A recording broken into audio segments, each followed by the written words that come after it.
আসিফ নজরুল।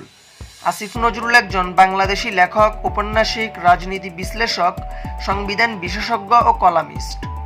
তিনি বর্তমান অন্তর্বর্তীকালীন সরকারের একজন উপদেষ্টা। জীবিকা সূত্রে তিনি ঢাকা বিশ্ববিদ্যালয়ের আইন বিভাগের অধ্যাপক। টিভি টক শো ও তার কলামে রাজনীতি বিশ্লেষণের জন্য তিনি বিশেষভাবে খ্যাত। তিনি 10-এর অধিক গ্রন্থের রচয়িতা। আসিফ নজরুল ঢাকা বিশ্ববিদ্যালয়ের আইন বিভাগ থেকে 1986 সালে স্নাতক ও 1987 সালে স্নাতকোত্তর সম্পন্ন করেছেন। 1999 সালে সোয়াস ইউনিভার্সিটি অব লন্ডন থেকে তার পিএইচডি ডিগ্রি সম্পন্ন করেন। পরবর্তীতে জার্মানির বন শহরের এনভায়রনমেন্টাল ল সেন্টার থেকে তিনি পোস্ট ডক্টরেট ফেলোশিপ অর্জন করেন। তিনি school of oriental and African স্টাডিজে একজন কমনওয়েলথ ফেলো হিসেবে কাজ করেছেন। ঢাকা বিশ্ববিদ্যালয়ে শিক্ষক হিসেবে যোগদানের পূর্বে 1991 সালে আসিফ নজরুল একটি বহুল প্রচারিত সাপ্তাহিক পত্রিকা বিচিত্রায় কাজ করতেন।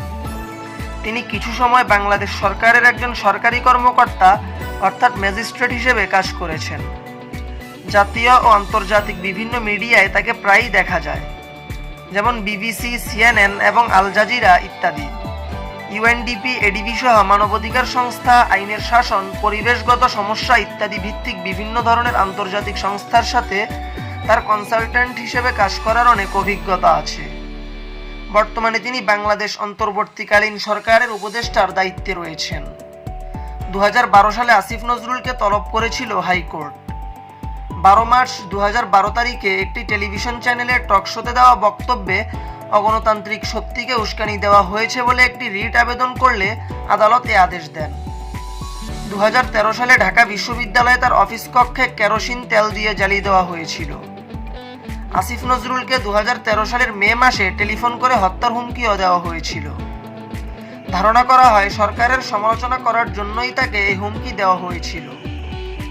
2017 সালে মাদারীপুর আদালতে আসিফ নজরুলের বিরুদ্ধে 500 ও 501 নম্বর ধারায় মানহানি মামলা করেছিলেন নৌপরিবহন মন্ত্রী শাহজাহান খানের চাচাতো ভাই, জেলা পরিষদের সদস্য ফারুক খান। 18 আগস্ট 2021 সালে সামাজিক যোগাযোগ মাধ্যমে একটি স্ট্যাটাস দেন আসিফ নজরুল, যেখানে তিনি বলেন, সুষ্ঠু নির্বাচন হলে কাবুল বিমানবন্দর ধরনের দৃশ্য বাংলাদেশেও হতে পারে।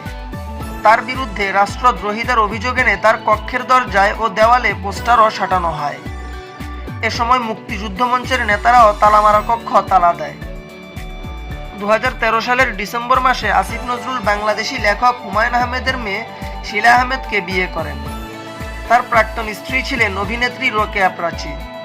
তাদের বৈবাহিক সম্পর্ক কয়েক বছর স্থায়ী ছিল।